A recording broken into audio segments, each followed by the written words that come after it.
আওয়ামী লীগ এখনো পর্যন্ত যুক্তরাষ্ট্রকে সন্দেহের চোখে দেখে এবং যুক্তরাষ্ট্রের আগের যে অবস্থান নির্বাচনকে কেন্দ্র করে সেই অবস্থার কোনো পরিবর্তন এখনো পর্যন্ত হয়নি। কাজী জাফরুল্লাহ এটি স্বীকার করেছেন যে আওয়ামী লীগ এক ধরনের চাপের মধ্যে রয়েছে। স্যাংশনের কাজ তো চলমান আছে, যে কেস তারা নিয়েছে তারা এটা চলবে এবং একই মাসে 2টা রিপোর্ট দিয়েছে। এর মধ্য দিয়ে আমেরিকার যথেষ্ট মেসেজ আছে এবং এই মেসেজ চলমান আকারে আছে বাংলাদেশ প্রশাসনের সাথে। মারামারির কথা হ্যাঁ, মারামারির কথা বলছি, যেই মানে মিল্টন সমাদ্দার কাউকে মারছে একটা ভিডিও, হ্যাঁ সেটার কথা বলছি। রাইট, সেইটার কাহিনীটা আমি বলছি যে কেন তিনি কাকে মেরেছেন এবং সেই মারাটা আসলে উচিত ছিল কিনা, কাকে মেরেছেন সেই তথ্যটা বলছি। আচ্ছা, জি জি। ওখানে গবেষণা হচ্ছে কিভাবে শেখ হাসিনাকে উৎখাত করা যায়, সেখানে গবেষণা হচ্ছে কিভাবে আওয়ামী লীগকে ক্রাশ করা যায়, সেখানে গবেষণা হচ্ছে আগামী দিনে বিএনপি ক্ষমতায় আসলে আওয়ামী লীগের কত নেতাকে ফাঁসি দিতে হবে সেই গবেষণা হচ্ছে, এবং সেখানে গবেষণা হচ্ছে শেখ হাসিনার বংশধরকে কিভাবে বংশ করা যায় সেই গবেষণা হচ্ছে। আসসালামু আলাইকুম দর্শক, আজকের গুরুত্বপূর্ণ সংবাদে আপনাকে স্বাগতম। দর্শক, এবার মিল্টন সমাদ্দারের গ্রেপ্তার নিয়ে বেরিয়ে আসলো চাঞ্চল্যকর গোপন তথ্য, আর এই তথ্যটি দিয়েছেন ডক্টর ফয়জুল হক। প্রিয় দর্শক, সে সাথে আরও একটি গুরুত্বপূর্ণ ভিডিও দেখতে চলেছেন, সেটি হলো স্যাংশন চলে যায় নাই, আমেরিকা বাংলাদেশকে ছেড়ে দেয়নি, 1 মাসের ব্যবধানে দিয়েছে 2টি রিপোর্ট। দর্শক, আমেরিকার পরবর্তী পদক্ষেপ কি হতে পারে তা নিয়ে খুবই চাঞ্চল্যকর তথ্য উপস্থাপন করেছেন ব্যারিস্টার আসাদুজ্জামান ফুয়াদ।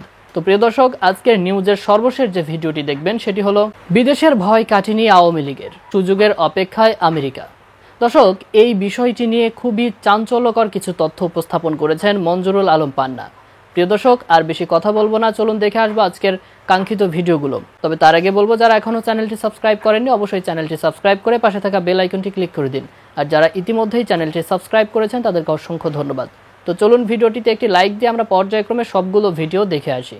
মিল্টন সমাদ্দার কোন দল করেন, কোন মত করেন, কোন ধর্মের, কোন আদর্শের, এটা আমার দেখার বিষয় না। মানবতার জন্য যদি কোনো ব্যক্তি কাজ করে থাকেন, সেই কাজের মধ্যে যদি কোনো ভুল ত্রুটি থেকে থাকে, ছোটখাটো কোনো অন্যায় থেকে থাকে, সেটাকে শুধরে দিয়ে সেই মানবতার ব্যক্তিদেরকে জাগ্রত করা উচিত, তাদের সহযোগিতা করা উচিত, তাদেরকে এগিয়ে নেওয়া উচিত। কিন্তু বাংলাদেশের প্রেক্ষাপটে আপনি দেখবেন কোনো ব্যক্তি যখন উঠে যায়, কোনো ব্যক্তি যখন দাঁড়িয়ে যায়, কোনো ব্যক্তি যখন ভালো কাজ করে যায়, তখনই তার পিছনে কোনো একটি মহল উদ্দেশ্য প্রণোদিতভাবে যে কোনো কিছু বাস্তবায়ন করার স্বার্থে, সেটা হতে পারে দলীয় স্বার্থে, সেটা হতে পারে রাজনৈতিক স্বার্থে, সেটা হতে পারে তাদের কোনো এজেন্ডাকে গোপন রাখার স্বার্থে আরেকটি নতুন এজেন্ডাকে সামনে এনে বাস্তবায়ন করার এই ধরনের প্রবণতা দেখা যায়। মিল্টন সমাদ্দারের যেই ঘটনাটি সাম্প্রতিক সময় বাংলাদেশে প্রচারিত হয়েছে, তাতে মনে হবে মিল্টন সমাদ্দারের মতো একজন সন্ত্রাস মনে হয় বাংলাদেশে নাই। মিল্টন সমাদ্দার মনে হয় সকাল সন্ধ্যা তার বাবা মাকে পিটায়। মিল্টন সমাদ্দার মনে হয় তার ওই যে মানে কি বলে বৃদ্ধাশ্রমে নিয়ে নিয়ে মানুষদেরকে লাঠি দিয়ে সকাল সন্ধ্যা পিটায়। কিন্তু আসল চিত্র যদি আপনি শুনতে যান তাহলে অবাক হবেন। আমাদের মতো অনেক শিক্ষিত জন, রাজনীতিবিদ, বিভিন্ন ভাবে বাংলাদেশে সোশ্যাল মিডিয়ায় অ্যাক্টিভিস্ট হিসেবে কাজ করেও যে ভুল ভাল বিভ্রান্ত তার নামে ছড়িয়েছে, সেটা দেখে আমি অবাক হয়েছি। আমাদের সততাকে নিয়ে আমি প্রশ্ন রাখতে আজকের বাধ্য হচ্ছি যে আজকের আমাদের দেশ কোথায় যাচ্ছে। আপনি দেখেন, এই যে আমার আজকের যে পত্রিকাটি যে রিপোর্টটি প্রকাশ করেছে, সেই পত্রিকার কালবেলা রিপোর্ট প্রকাশের পরেই একেবারে সদল বলে সমগ্র পত্রিকাগুলো কিন্তু মাঠে ময়দানে নেমেছে। এই কালবেলা কিন্তু বিভিন্ন সময় বিভিন্ন ধরনের মুখরোচক বক্তব্য দিয়েছে, মুখরোচক নিউজ পাবলিশ করেছে এবং বাংলাদেশের একটি বৃহত্তর জনগোষ্ঠীকে তাদের সব জায়গায় এসেছে। কিন্তু সূচনাটা হয়েছে তাদের কাছ থেকে। কিভাবে হয়েছে আপনাকে আমি বলি। ঈদের আগের দিন দেখেন, সেটা হচ্ছে 10/4/2024 যেদিন ঘটনার সূত্রপাত হয়েছে, এই 10/4/2014 একটি রাস্তা নিয়ে আলোচনা হয়েছে মিল্টন সমাদ্দার এবং তাদের সাথে তার এই যে আপনার যেখানে বৃদ্ধাশ্রমের 6তলা নতুন ভবন তৈরি করছে, তার পাশেই শামসুদ্দিন চৌধুরী সাহেবের একটি প্লট আছে। সেই প্লট নিয়ে তাদের মধ্যে বিভাজন সৃষ্টি হয়েছে। কি প্লটের পাশ দিয়ে রাস্তা 6 ফুট যাবে না 12 ফিট যাবে? আমার কাছে আপনার এই রাস্তার ছবি আছে, দেখেন। এটা হচ্ছে আপনার তাদের কি বলে জমির, আমার লাইটের কারণে হয়তো জমির দেখতে পাবেন না। হ্যাঁ, দেখাই। হ্যাঁ, আমি দেখাচ্ছি। এই যে দেখেন, এটা হচ্ছে তাদের প্লটের, মিল্টন সমাদ্দার যেখানে প্লট নির্মাণ করেছে, যেখানে আর কি তিনি ঘর নির্মাণ করেছেন, বিল্ডিং 6তলা, সেইটার জায়গা, এটার পাশের ছবি দেখেন। এই কিন্তু 6তলা ভবন অলরেডি আপনার, হ্যাঁ, মিল্টন সমাদ্দারের 6তলা অলরেডি আপনার। এটা হচ্ছে বৃদ্ধাশ্রম। এই বৃদ্ধাশ্রমের এখানেই জমির সূত্রপাত। এই যে আপনি টিনের ঘর দেখতেছেন, এই টিনের পাশ থেকে একটা রাস্তা গিয়েছে, রাস্তাটা 6 ফুট হবে। এই যে বৃদ্ধাশ্রমের ভিতরের ছবি দেখেন, একটা ফ্লোরে 60 থেকে 70 জন মানুষ থাকতে পারে, সেরকম ব্যবস্থাপনা। এই জায়গাটা দেখেন, এই যে নতুন ভবনের ভিতরেই কিন্তু এই মা বোনেরা সহ বিভিন্ন জনে এখানে উপস্থিত হয়েছে। তো এই মিল্টন সমাদ্দারের যে বিল্ডিং নির্মাণ, নতুন করে বিল্ডিংটা করেছে, রাইট? হ্যাঁ, নতুন করে রিসেন্টলি করেছে। এই এখন কয় মাস আগে করেছে আমার কাছে সেই তথ্য নেই, কিন্তু একদম রিসেন্টলি এটা কমপ্লিট হয় নাই, কাজ এখনো কমপ্লিট হয় নাই। সেই ভবনের ওখান থেকে তাদের ভাষ্য অনুযায়ী, তার অ্যাডভোকেটের ভাষ্য অনুযায়ী 6 ফিট রাস্তা মিল্টন সমাদ্দার রেখে তারপরে তার ভবন নির্মাণ করেছে। পাশ দিয়ে 6 ফিট যাওয়ার কারণে শামসুদ্দিন চৌধুরী সাহেব, যিনি একজন অনেক ক্ষমতাধর ব্যক্তি হিসেবে ধরে নেওয়া হচ্ছে, ওই ব্যক্তি দাবি করছেন 12 ফিটের রাস্তা দিতে হবে। এই জায়গাটাই যখন আলোচনা হচ্ছে, তখনই মূলত 16/4/2024 তারিখ মামলা দায়ের করেছেন সেই শামসুদ্দিন চৌধুরী সাহেব। কার বিরুদ্ধে? মিল্টন সমাদ্দারের বিরুদ্ধে। কয় ফুট নিয়ে? 6 ফুট জমি নিয়ে। সেই জমিটার পরে 18 তারিখে মিল্টন সমাদ্দার সুপ্রিম কোর্টে গিয়ে 18/4/2024 তিনি জামিন নিয়েছেন। জামিনের পরে 25/4/2024 তারিখে বিতর্কিত রিপোর্ট প্রকাশ করেছে কালবেলা। যখনই কালবেলা এটাকে পরিকল্পিতভাবে রিপোর্ট প্রকাশ করেছে, সাথে সাথে সমগ্র বাংলাদেশের আপনি দেখেছেন দেখেছেন যে সমগ্র বাংলাদেশে এটা নিয়ে নিউজ হয়েছে, সেখানে কিন্তু 6 ফুট রাস্তা নাই, 12 ফুট রাস্তার গল্প নাই, শামসুদ্দিন চৌধুরীর গল্প নাই। সেখানে এসেছে মিল্টন চৌধুরী, মানুষকে কি করেছে, পিটিয়েছে, বাবা মায়ের অবাধ্য সন্তান, এবং তার ওখানে মানুষদেরকে পিটিয়ে পিটিয়ে জখম করেছে, সেই ছবি দেখিয়েছে। আপনাকে একটা স্পষ্ট করে বলতে চাই, যেই ছবিটি আপনারা বাংলাদেশে প্রচার পেয়েছে যে মিল্টন সমদ্দার বাবার মানে কি বলে, মানে একটা মানুষকে রুমের মধ্যে আটকে টর্চার অনেক টর্চার করছিল, এটা খুবই ভাইরাল হয়েছে, রাইট? যেটা ডিবির হারুনও এটা নিয়ে ভাইরাল করার চেষ্টা করছে বা বক্তব্য দেওয়ার চেষ্টা করছে। ডিবির হারুন কখন বক্তব্য দিয়েছে? এতদিন পর্যন্ত কিন্তু এই মিল্টন সমদ্দার আওয়ামী লীগের আমলেই কিন্তু তার এই সকল কার্যক্রম চালিয়েছে। তিনি কিন্তু এই 17 বছরের মধ্যেই তার এই সকল উত্থান এবং তার কর্মকাণ্ড পরিচালনা করেছে। কোনো জায়গায় সমস্যা ছিল না। সমস্যাটা তৈরি হয়েছে প্লট এবং শামসুদ্দিন চৌধুরী সাহেবের স্বার্থ সংশ্লিষ্ট বিষয় নিয়ে, এবং ডিবির হারুনের আমি মনে করি বিতর্কত কোনো ধরনের স্বার্থ সংশ্লিষ্ট তার ছিল বিদায় পত্রিকার মাধ্যমে এই নিউজ করে। উনি তো আইন অনুযায়ী, উনি আইনের মানুষ, আইন অনুযায়ী আমি দেখাচ্ছি একটা ঘটনা যেহেতু পত্রিকায় এসেছে, উনি তো সবসময় পত্রিকার ঘটনাগুলিকে, আলোচিত ঘটনাগুলোকে যাচাই করার চেষ্টা করেন। এবং কে না যায়, ওনার ভাতের হোটেলে কে না যায়, নায়ক নায়িকা, গায়ক গায়িকা, রাজনীতিবিদ, না উনি তো এখন বাংলাদেশের ওয়ান কাইন্ড অফ শেখ হাসিনার পরে যদি কোনো ব্যক্তি থেকে থাকে সর্বোচ্চ ক্ষমতাধর, ওই বেনজিরের মতো উনি হচ্ছে ডিবি। সবাই উপকার পাচ্ছে, এই কারণে যায় সবাই, স্বাভাবিক। কে পাচ্ছে না পাচ্ছে আপনাকে দেখাচ্ছি যে মানুষের নামে মিথ্যা ভুলভাল তথ্য দিয়ে একজন মানুষকে বিপদে ফেলাতে পারেন না। আমি মিল্টন সমদ্দার অন্যায় হলে অবশ্যই তার বিচার চাই, কিন্তু যেই বিষয়গুলো প্রোপাগান্ডা ছড়ানো হয়েছে, আমি সেই কাহিনীটা আপনাকে বলি। এক নম্বর হচ্ছে আব্দুল মালিক বাবা নামের একজন ব্যক্তি, তিনি বয়স্ক ব্যক্তি ছিলেন। ওই ব্যক্তিকে মিল্টন সমদ্দারের ওইখানে প্রশাসনিক কর্মকর্তারাই রাস্তা থেকে উদ্ধার করে তাকে রেখেছিলেন তার কি বলে এই যে বৃদ্ধাশ্রমে। সেই বৃদ্ধাশ্রমে রাখার পরে 1 বছর কোনটা কথা বলছেন, মানে মারামারির কথা? হ্যাঁ, মারামারির কথা বলছি। মানে মিল্টন সমদ্দার কাউকে মারছে একটা ভিডিও, হ্যাঁ সেটা কথা বলছি, রাইট? সেইটার কাহিনীটা আমি বলছি যে কেন তিনি কাকে মেরেছেন এবং সেই মারাটা আসলে উচিত ছিল কিনা, কাকে মেরেছেন সেই তথ্যটা বলছি। আব্দুল মালিক সাহেব নামের একজন বয়স্ক মুরব্বী, তাকে উদ্ধার করে মিল্টন সমদ্দারের হাতে দিয়ে যাওয়া হয়। কিছুদিন থাকার পরে তিনি আবার তাকে পুলিশ তাকে উদ্ধার করে বাংলাদেশের এই মিল্টন সমদ্দারের কাছে দিয়ে যায়। 1 বছর পর্যন্ত মিল্টন সমদ্দারের কাছে সেই আব্দুল মালিক সাহেব ছিলেন অসুস্থ অবস্থায়, চিকিৎসারত অবস্থায়। তিনি তার ছেলে সন্তানদেরকে দেখতে চেয়েছেন। 3টি তার পরিবারের সন্তান রয়েছে, 3 সন্তানের কেউ তার খোঁজ রাখতে আসে নাই।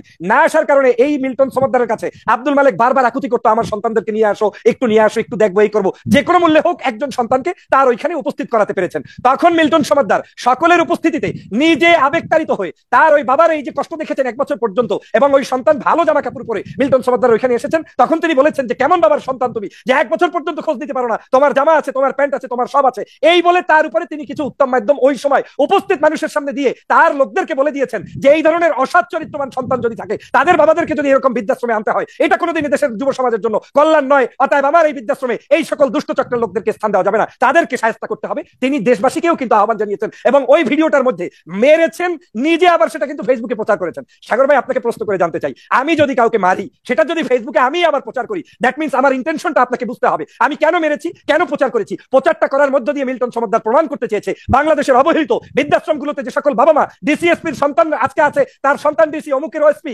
অমুকের বড় বড় কমিশনার লন্ডন আমেরিকায় থাকে, কিন্তু বাবারা থাকে আজকের বৃদ্ধাশ্রমে। কেন এই সব মানে আপ টু ডেট মানুষের সন্তানদের মানে বাবারা আজকের এই ধরনের বৃদ্ধাশ্রমে থাকবে? এটা তো আমাদের জন্য, দেশের জন্য, জাতির জন্য কোনোদিন মঙ্গল বয়ে আনতে পারে না। শাসন করছিল, যদি আপনার কথা ধরি, মানে সে শাসন করেছে। ওই যে বৃদ্ধাশ্রমের বৃদ্ধটি ছিলেন তার ছেলেকে, সন্তানকে শাসন করেছে, তুমি কেন তোমার বাবাকে এখানে রেখে গেছেন খবর। আপনি রাইট, এবং আপনি ওই ভিডিওর মধ্যে যদি দেখেন, আমি আপনাকে এখানে শো করে দেখাতে চাই না, আপনার এই কপিরাইট ক্লেম খাওয়াতে চাই না। এই ভিডিওতে স্পষ্ট মিল্টন সমদ্দার ওখানে দেওয়া আছে, ওই বাবা নিজে আক্ষেপ করে বলছে, বাবা আমার সন্তানকে মার, আমার সন্তানটাকে মার। একদম মিল্টন সমদ্দার ওই ভিডিওটাও দেখিয়ে দিয়েছে যে তার বৃদ্ধ বাবা বলছে, ওরে মেরে শায়েস্তা করার শিক্ষা অর্জন করা, ওদেরকে নিয়ে আস, ওরা আমাকে খোঁজ নিচ্ছে না, 1 বছর পর্যন্ত ফেলে রেখেছে। আজকে আপনি মিল্টন সমদ্দারের কাছে একজন বাবার এই চিত্র একটা লাঠির ব্যত্যাঘাতের কারণে সমগ্র বাংলাদেশে দেখার সুযোগ পেয়েছেন, কিন্তু আপনি আসল চিত্র জানেন না সাগর ভাই। সমগ্র বাংলাদেশে আজকের আমাদের সাংস্কৃতিক ভাবে আমাদের দেশটাকে কোন জায়গায় চলে যাচ্ছে। সন্তান তার পিতার খোঁজ রাখছে না, মাতার খোঁজ রাখছে না। আজকে যেই মানুষরা গুণীজন হিসেবে মানুষকে কদর করছে, আপনি সাগর ভাই নিজেকে প্রশ্ন করেন, আমি ডক্টর ফয়জুল নিজেকে প্রশ্ন করি যে আমি কয়জন মানুষকে রাস্তা থেকে উঠিয়ে এনে তারপরে খাওয়াতে পেরেছি। এখন আমরা দল পেশে কথা বলার কারণে,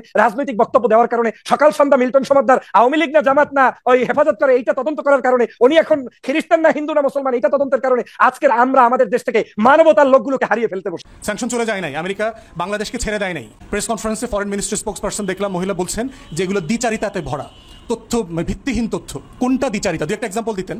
আমেরিকার রিপোর্টগুলো যে অসত্য তথ্যের উপরে করা হয়েছে, এখানে সঠিক তথ্য দেওয়া হয় নাই, এখানে মিথ্যাচার করেছে আমেরিকা। 2-4টা তথ্য আমাদেরকে দেন, যদি ফ্যাক্টস দিতে পারেন আমরাও তো মেনে নিব যে আমেরিকার রিপোর্টে মিথ্যাচার আছে। দেন নাই তো। আমাদের আমেরিকার প্রতি কোনো মহব্বত ভালোবাসা নাই। এগুলো কেন বলছি? দেশকে ভালোবাসি বলে আমরা বলছি। স্যাংশন রেজিম আছে, স্যাংশনের কাজ তো চলমান আছে। যে কেস তারা নিয়েছে তারা এটা চলবে, এবং একই মাসে 2টা রিপোর্ট দিয়েছে, এর মধ্য দিয়ে আমেরিকার যথেষ্ট মেসেজ আছে, এবং এই মেসেজ চলমান আকারে আছে বাংলাদেশ প্রশাসনের সাথে। তাহলে বোঝা যাচ্ছে আপনাদের এই রিয়াকশনটা হচ্ছে, প্রতিক্রিয়াটা হচ্ছে রাষ্ট্রের বিরুদ্ধে। আপনারা দেশের মানবাধিকারকে উন্নয়ন করবেন না, দেশের স্বাধীনতার স্পেস দেবেন না, সমৃদ্ধিতে সবাইকে, গরিব মানুষ বড়লোকদেরকে স্পেস দিবেন না, কিন্তু শুধুমাত্র রিপোর্টকে অগ্রাহ্য করছেন। তারা গুরুত্বপূর্ণ অনেকগুলো তথ্য দিয়েছে সেখানে। জানুয়ারির নির্বাচনের কথা বলেছে, জানুয়ারির নির্বাচনের ব্যাপারে তারা বলেছে যে এটা একটা ডমিনেন্ট পার্টি সিস্টেম ইলেকশন হচ্ছে। এটার মানে হচ্ছে যেটাকে আমরা একদলীয় নির্বাচনের কথা বলি, যে এক পরিবার, এক ব্যক্তি, এক দলের যে অন্ধত্বের নির্বাচন হয়েছে, ডামি ইলেকশন, সেটাকে তারা ভদ্র ভাষায় বলেছে ডমিনেন্ট পার্টি ইলেকশন, যেখানে আর কেউ অংশগ্রহণ করে নাই, করতে পারে নাই, কোনো ফরেন ডাইরেক্ট ইনভেস্টমেন্ট নাই বাংলাদেশে। আমি পার্সোনালি একটা ঘটনা জানি, লেবাননের একজন ব্যবসায়ী বাংলাদেশে কয়েকজন মানুষ, আমলারা তাকে চেষ্টা করে ইনভেস্ট করবার জন্য রাজি করিয়েছেন। সে বাংলাদেশে আসছে, সে বর্জ্য নিয়ে কাজ করবে, সে ঢাকা শহরের সকল বর্জ্যকে বিদ্যুতে এবং গ্যাসে পরিণত করে দেবে। সে ফিউ বিলিয়ন ডলার ইনভেস্ট করবে। বাংলাদেশে এসে কয়েক সপ্তাহ থেকে এখানকার মন্ত্রণালয়ে ঘুরে ঘুষের লেনদেনের যে বাস্তবতা সে দেখে গেছে, তাতে তিনি আর ইনভেস্ট করবেন না বলে চলে গেছেন। এটা যিনি ডিল করেছেন তিনি আমাকে বলেছেন। বাংলাদেশ হচ্ছে এইভাবে, এই বাস্তবতার কারণে যেটা হয় যে আমরা বিদেশি বিনিয়োগকে আকর্ষণ করতে পারছি না। আমাদের এই রেড টাইপের দৌরাত্ম, আমাদের আমলাদের ঘুষ, দুর্নীতি, মন্ত্রীরা যখন বলে যে ইনভেস্টমেন্টের 5%, 10% তাকে ঘুষ দিতে হবে আমেরিকান অ্যাকাউন্টে, ইউরোপের অ্যাকাউন্টে, তখনকার কি টাকা পড়ছে? সে আপনার ঢাকা শহরকে পরিষ্কার করতে আসছে, তাকে আবার ঘুষও দিতে হবে। মানে কি ধরনের ব্যবসা বান্ধব পরিবেশ? আওয়ামী লীগ সরকার কি এখনো পর্যন্ত যুক্তরাষ্ট্রের কোনো অজানা কিংবা জানা চাপের মধ্যে আছে, অথবা সামনের যে কোনো সময়ে যুক্তরাষ্ট্রের পক্ষ থেকে এই ধরনের তুমুল কোনো চাপ প্রয়োগ করা হতে পারে? তার কারণ আওয়ামী লীগের গত কয়েক মাসের যে মন্তব্য, অথবা নির্বাচনের 4 মাস হয়ে গেলেও তারপরেও মাঝে মধ্যেই খোদ প্রধানমন্ত্রী থেকে শুরু করে ওবায়দুল কাদের সহ শীর্ষ নেতাদের যে ধরনের তির্যক মন্তব্য, যুক্তরাষ্ট্র সহ পশ্চিমা বিশ্বের প্রতি নানান ধরনের আক্রমণাত্মক মন্তব্য, তাতে করে এমনটা মনে হওয়াটাই স্বাভাবিক। কিন্তু কেন এমনটা হচ্ছে? কেউ কেউ বলছেন যে আওয়ামী লীগের যে নানান ধরনের তির্যক মন্তব্য বা আক্রমণাত্মক বক্তব্য, এগুলো ইচ্ছা করেই আওয়ামী লীগ ছড়াচ্ছে, সাধারণ মানুষের দৃষ্টি আওয়ামী লীগ এক জায়গার মধ্যেই কেন্দ্রীভূত রাখতে চায়। তবে আওয়ামী লীগেরই শীর্ষ নেতাদের অনেকে, কেউ কেউ নাম প্রকাশ না করার শর্তে বলছেন, আবার কেউ কেউ নাম প্রকাশ করেও বলছেন যে আওয়ামী লীগ এখনো পর্যন্ত যুক্তরাষ্ট্রকে সন্দেহের চোখে দেখে এবং যুক্তরাষ্ট্রের আগের যে অবস্থান নির্বাচনকে কেন্দ্র করে, সেই অবস্থার কোনো পরিবর্তন এখনো পর্যন্ত হয়নি। যদিও আমরা দেখছি যে যুক্তরাষ্ট্রের যে নানান ধরনের সতর্কবার্তা ছিল, নানান ধরনের হুমকি ছিল, তাদের প্রত্যাশা অনুযায়ী নির্বাচনটি না হলে সেই জায়গা থেকে যুক্তরাষ্ট্র ইউটার্ন নিয়েছে, সে যে কারণেই হোক, কারণগুলো তো নানান ধরনের বিশ্লেষণ হয়েছে এ পর্যন্ত, যাও, কিন্তু এখনো পর্যন্ত যুক্তরাষ্ট্র তার অবস্থান পরিবর্তন করেনি, এটি আওয়ামী লীগ নেতারাই বলছেন। যেমন আওয়ামী লীগের প্রেসিডিয়াম সদস্য কাজী জাফরুল্লাহ, তিনি গণমাধ্যমকে জানিয়েছেন যে সরকারের বিরুদ্ধে দেশে বিদেশে বিএনপি সহ বিরোধী দলগুলোর যে এক ধরনের অপপ্রচার, তা নিয়ে আওয়ামী লীগ অস্বস্তির মধ্যে রয়েছে।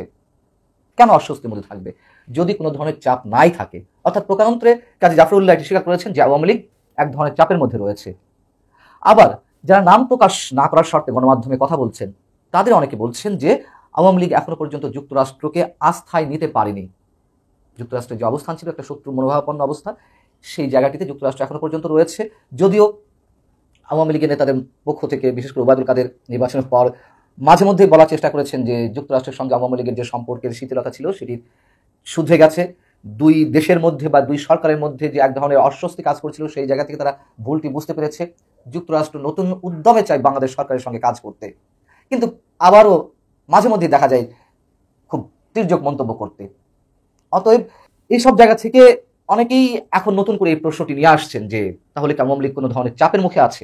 এবং কেউ কেউ এ মন্তব্যও করছেন যে ভারতের যে লোকসভা নির্বাচন হচ্ছে, যুক্তরাষ্ট্র এই নির্বাচনের পর তার যে সতর্ক বার্তাগুলো ছিল সেগুলো ইমপ্লিমেন্ট করতে পারে, সরকারের উপরে নানান ধরনের অস্ত্র প্রয়োগ করতে পারে। কেন লোকসভা নির্বাচনের কথা বলা হচ্ছে? তার কারণ আমরা জানি যে যুক্তরাষ্ট্রের সঙ্গে ভারতের যে একটি মধুর সম্পর্ক ছিল জিও স্ট্র্যাটেজিক্যাল পলিটিক্সের জায়গা থেকে, সেই জায়গাতে যুক্তরাষ্ট্র এবং ভারতের মধ্যে একটা সম্পর্কের বড় ধরনের চির ধরেছে। তবে আমাদের অনেকের কাছে দৃশ্যমান সেটি নরেন্দ্র মোদীর সাম্প্রতিক রাজনীতির লোকসভা নির্বাচন কেন্দ্র করে যুক্তরাষ্ট্র নানান ইস্যুতে প্রশ্ন তুলেছে, মানবাধিকার প্রশ্নে তারা কথা বলেছে।